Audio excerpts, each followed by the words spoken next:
Balance sheet, जी हाँ, सही सुना आपने। क्या होती है ये बैलेंस शीट? हेलो दोस्तों, स्वागत है आपका पेपर तैयारी के यूट्यूब चैनल पे। आज की इस वीडियो में हम सिंपल लैंग्वेज में समझेंगे कि क्या चीज है ये बैलेंस शीट। दोस्तों वीडियो को कंप्लीट देखिएगा क्योंकि मैं कमेंट बॉक्स में कुछ क्वेश्चंस पोस्ट करने वाला हूँ और उन क्वेश्चंस का आंसर आप तभी देख पाएंगे जब आप वीडियो को पूरा कंप्लीट देखेंगे और ध्यान से देखेंगे। तो चलिए शुरू करते हैं वीडियो को। दोस्तों हमने फाइनेंशियल स्टेटमेंट की वीडियो में बताया था कि 3 तरह की फाइनेंशियल स्टेटमेंट होती है और उसमें फर्स्ट नंबर पर है बैलेंस शीट। अगर आपने फाइनेंशियल स्टेटमेंट की वीडियो को नहीं देखा तो मैंने नीचे डिस्क्रिप्शन सेक्शन में लिंक डाल दिया है और उस वीडियो को जरूर देख। तो क्या होती है ये बैलेंस शीट?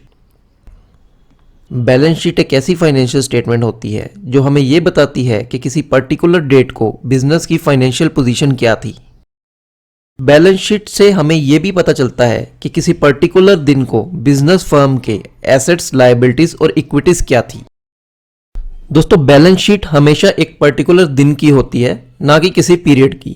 अगर हम किसी कंपनी की 31 मार्च की बैलेंस शीट देखते हैं तो 30 मार्च को उस कंपनी की बैलेंस शीट डिफरेंट हो सकती है और 1 अप्रैल को डिफरेंट हो सकती है।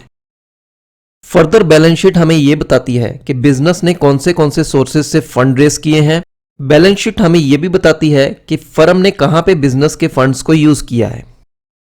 Generally balance sheet quarter and या फिर फाइनेंशियल ईयर एंड पे प्रिपेयर की जाती है। फॉर एग्जांपल 30 जून या 30 सितंबर, 31 दिसंबर और 31 मार्च को। बट ये कोई रूल नहीं है, आप किसी भी दिन कंपनी की बैलेंस शीट को प्रिपेयर कर सकते हैं। नेक्स्ट देख लेते हैं बैलेंस शीट के स्ट्रक्चर को। तो एक सैंपल बैलेंस शीट है किसी टेडी फैब नाम कंपनी की। बैलेंस शीट में सबसे ऊपर होती है हेडिंग। हेडिंग में कंपनी का नाम और बैलेंस शीट की डेट होती है। डेट हमें यह बताती है कि बैलेंस शीट किस दिन प्रिपेयर की गई। फिर लेफ्ट साइड में आपको कंपनी के एसेट्स दिखाए जाते हैं और राइट साइड में कंपनी की लायबिलिटीज दिखाई जाती हैं। दोस्तों ये एक टी फॉर्म बैलेंस शीट का स्ट्रक्चर है। अब फॉर्म्स ऑफ बैलेंस शीट देख लेते हैं। बैलेंस शीट 2 तरह से बनाई जाती है। फर्स्ट है टी फॉर्म बैलेंस शीट जो हमने अभी देखी थी और दूसरी है रिपोर्ट फॉर्म बैलेंस शीट। तो चलिए एक बार फिर से देख लेते हैं टी फॉर्म बैलेंस शीट को। इस तरह की बैलेंस शीट में टॉप में कंपनी का नेम और डेट ऑफ बैलेंस शीट होता है, लेफ्ट साइड में कंपनी के एसेट्स होते हैं और राइट साइड में कंपनी की लायबिलिटीज होती हैं।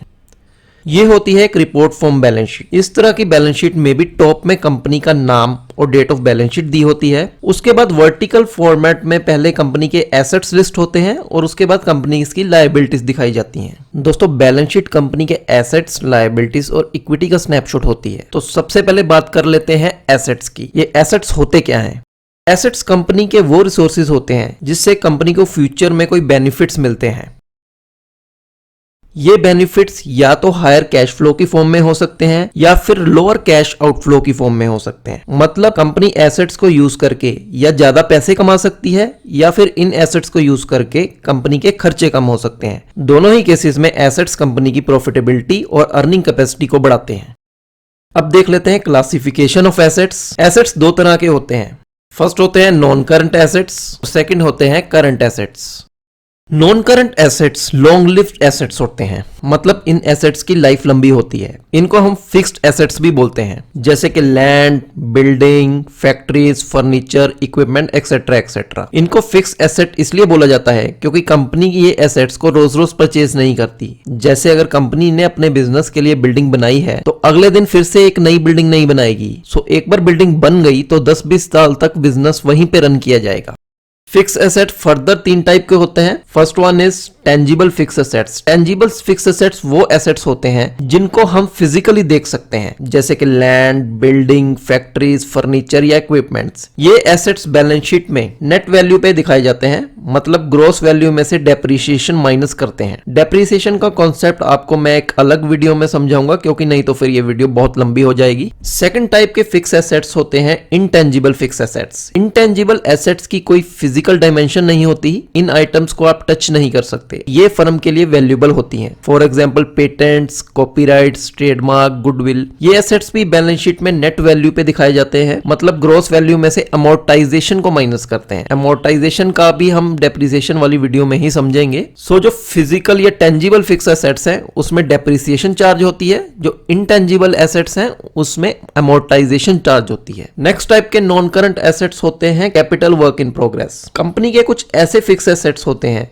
जो अंडर कंस्ट्रक्शन स्टेज में होते हैं, जैसे कोई बिल्डिंग अंडर कंस्ट्रक्शन है अभी, या फिर इक्विपमेंट्स इंस्टॉल होने अभी बाकी हैं। तो जो कॉस्ट इस तरह के फिक्स एसेट्स पे खर्च होती है उसे कैपिटल वर्क इन प्रोग्रेस बोलते हैं।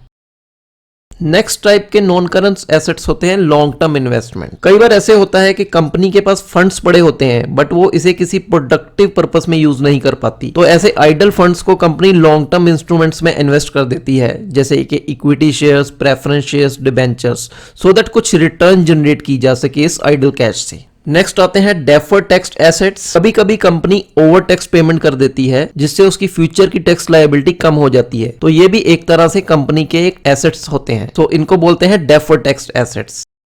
इसके बाद आते हैं long term loans and advances. Companies अपने एम्प्लॉइज को या फिर अपनी सब्सिडरीज को लोन प्रोवाइड करती है सब्सिडाइज इंटरेस्ट रेट या जीरो इंटरेस्ट रेट। ये सब आइटम्स लॉन्ग टर्म एडवांसेस में आती है।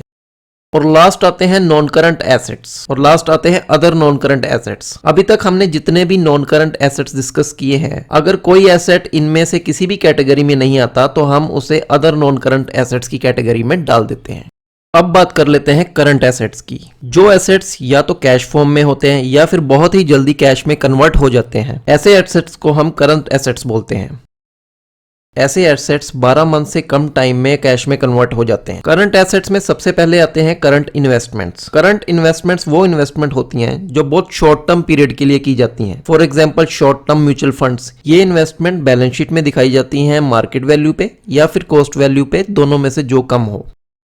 Next type of current asset है इन्वेंट्रीज। दोस्तों कंपनी जब बिजनेस रन करती है तो उसे कुछ रॉ मटेरियल की जरूरत पड़ती है, फिनिश गुड्स की जरूरत पड़ती है, इन सबको हम इन्वेंट्रीज बोलते हैं। बैलेंस शीट में इन्वेंट्री या तो कॉस्ट वैल्यू पे दिखाई जाती है या नेट रियलाइजेबल वैल्यू पे दिखाई जाती है, दोनों में से जो कम हो उस वैल्यू पे हम उसे रिपोर्ट करते हैं बैलेंस शीट में। नेक्स्ट है ट्रेड रिसीवेबल। दोस्तों बिजनेस हमेशा कैश पेमेंट पे काम नहीं करता। यूजुअली कंपनीज अपना माल बायर को क्रेडिट पे सप्लाई करती हैं और पेमेंट्स जनरली 30 डे या 60 डे के साइकिल में मिलता है। तो ये जो पेंडिंग पेमेंट कस्टमर ने कंपनी को देनी होती है, इन्हें हम बोलते हैं ट्रेड रिसीवेबल्स। बैलेंस शीट में ये बैड डेब्ट्स को माइनस करके रिपोर्ट की जाती है। बैड डेब्ट्स मतलब वो पेमेंट जो या तो मर गई है या फिर उनके आने का चांस बहुत कम है अब। Next type of current asset है कैश एंड कैश इक्विवेलेंट्स। जो पैसा कंपनी के पास कैश में पड़ा होता है या बैंक अकाउंट्स में पड़ा होता है उसे हम कैश एंड कैश इक्विवेलेंट्स बोलते हैं। नेक्स्ट आते हैं प्रीपेड एक्सपेंसेस। कई बार कंपनीज अपने कुछ एक्सपेंसेस एडवांस में पे कर देती हैं, जैसे कि ऑफिस का रेंट, इंश्योरेंस एक्सेट्रा। ये सब एक्सपेंसेस को हम प्रीपेड एक्सपेंसेस में डालते हैं, क्योंकि अगर ये एक्सपेंस ना किया होता तो ये बैलेंस शीट में एज अ कैश पड़े होते हैं। इसके बाद आते हैं short term loan and advances. Company अपने सप्लायर्स को, एम्प्लॉइज को या अदर एजेंसीज को डिपॉजिट देती है शॉर्ट टर्म के लिए, इनको हम short term loan and advances बोलते हैं।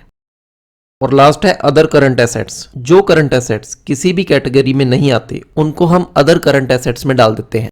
अब बात कर लेते हैं लायबिलिटीज। तो लायबिलिटीज क्या है? लायबिलिटीज मतलब देनदारी। कंपनी ने जो पैसा आउटसाइडर्स को देना है उसे बोलेंगे लायबिलिटीज। आउटसाइडर्स का जो भी क्लेम है बिजनेस के अगेंस्ट वो कंपनीज की लायबिलिटीज कहलाता है। लायबिलिटीज 3 तरह की होती हैं।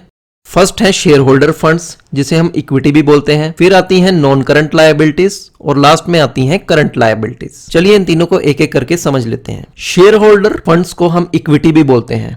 ये वो पैसा है जो बिजनेस के ओनर्स ने कंपनी में लगाया होता है। ये आगे 2 टाइप्स में डिवाइड होता है। First one is share capital. ये वो पैसा है जो बिजनेस के ओनर्स ने बिजनेस में इन्वेस्ट किया होता है। Second one is reserves and surpluses. जब कंपनी प्रॉफिट कमाती है तो उस प्रॉफिट का कुछ पार्ट वो शेयर होल्डर्स को एज ए डिविडेंड दे देती है और कुछ पार्ट वो कंपनी के फ्यूचर के ग्रोथ के लिए रिटेन कर लेते हैं। ये जो रिटेन अर्निंग होती है इसे रिजर्व एंड सरप्लस अकाउंट में डाल दिया जाता है। अब नॉन करंट लायबिलिटीज पे आते हैं। ये वो लायबिलिटीज होती हैं जो कंपनी ने 1 साल या उससे ज्यादा टाइम में के बाद पे करनी होती हैं। For example long term borrowings. Company ने कोई ऐसा लोन लिया हो जो उसे 5 या 10 साल में पे करना हो, वो लॉन्ग टर्म लायबिलिटी बन जाती है कंपनी की और उसे हम लॉन्ग टर्म बोरोइंग्स में डालते हैं। नेक्स्ट आ जाती हैं डेफर्ड टैक्स लायबिलिटीज। कई बार कुछ ऐसा टैक्स होते हैं जो कंपनी के ड्यू तो होते हैं पर इनकी पेमेंट उसे फ्यूचर में करनी होती है, तो ऐसे टैक्सेस को हम डेफर्ड टैक्स लायबिलिटी में डालते हैं। फिर आती हैं लॉन्ग टर्म प्रोविजंस। कुछ ऐसी लायबिलिटीज होती हैं जो कंपनी को फ्यूचर में पे करनी होती हैं बट ये नहीं पता होता कि कब। For example employee gratuity benefit. Company employees को ग्रेट्युटी तब देती है जब वो कंपनी को छोड़ देते हैं, पर यह पता करना मुश्किल होता है कि एम्प्लॉय कंपनी को कब छोड़ेगा या कंपनी एम्प्लॉय को कब निकालेगी, तो कंपनी ग्रेट्युटी फंड को लॉन्ग टर्म प्रोविजन में डाल देती है। आगे बढ़ते हैं, करंट लायबिलिटीज समझ लेते हैं क्या होती हैं। वो लायबिलिटीज जो कंपनी को नेक्स्ट 12 मंथ के अंदर पे करनी है उनको हम करंट लायबिलिटीज बोलते हैं। For example short term borrowings, वो उधार जो कंपनी को 1 साल के अंदर चुकाने होते हैं उसे हम शॉर्ट टर्म बोरिंग्स कहते हैं, जैसे कि working capital loans, commercial papers etcetera.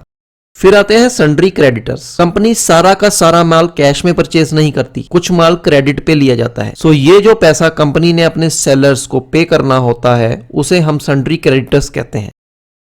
और लास्ट है शॉर्ट टर्म प्रोविजंस। कंपनी को कुछ पैसा साइड में रखना पड़ता है जो उसे शॉर्ट टर्म में पे करना होता है, जैसे सेल पे कोई डिस्काउंट दे दिया या फिर एम्प्लॉइज को कोई फ्यूल अलाउंस देना है या कोई और अलाउंस देना है। ये सब शॉर्ट टर्म प्रोविजंस के पार्ट होते हैं। तो दोस्तों इसी के साथ हमारा बैलेंस शीट का ये टॉपिक कंप्लीट होता है। इस वीडियो से अगर आपको कुछ भी नया सीखने को मिला हो तो वीडियो को लाइक करना ना भूलें और कमेंट बॉक्स में मैंने कुछ क्वेश्चंस पोस्ट किए हैं उनका आंसर देना ना भूलें और चैनल को सब्सक्राइब जरूर कर लें सो दैट आप कोई भी वीडियो मिस ना करें। तो मिलते हैं आपको अगली वीडियो में, तब तक के लिए बाय बाय, टेक केयर।